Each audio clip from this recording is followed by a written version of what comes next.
Today's January 7th, 2013, and here are the things that filled my day today. Popular radio talk show here in Northern California, Armstrong and Getty, read a quote I sent in as part of their mailbag, and it was an Alexis De Tocqueville quote.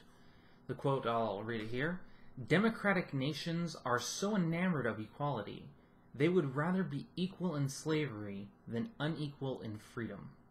Again, that was Alexis De Tocqueville. I hope to be reading some of his writings later on this year as part of my read a book a month thing, which I'm doing pretty good on. I'm halfway through Penn Jillette's book, which it isn't hard reading, so hopefully I'll finish that quickly and be able to move on to some of the more denser books I want to read and get an early start on that.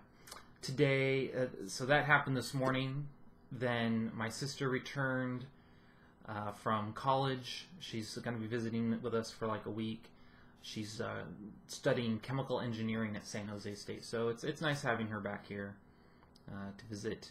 She wanted me to make something, one of my more popular dishes here at the house, so I made potato soup.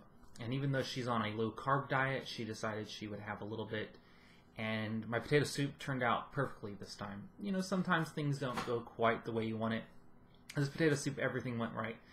The potatoes cooked perfectly. All the ingredients just added correctly. I seasoned it perfectly. It was fantastic. What didn't go great was I made bread. Well, bad and good.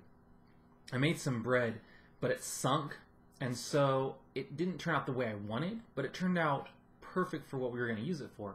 The bread was a little denser than I expected, so it was great for dipping into the potato soup.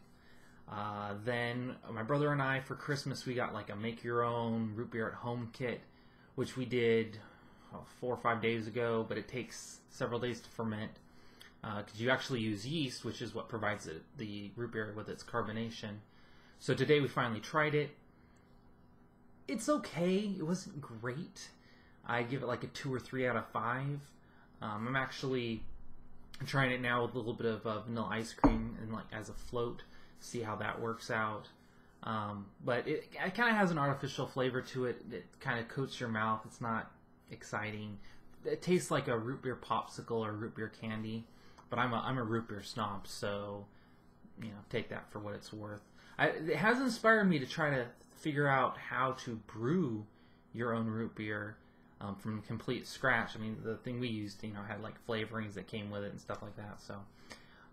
That would be interesting if I'm able to do that. So that's what filled my day today.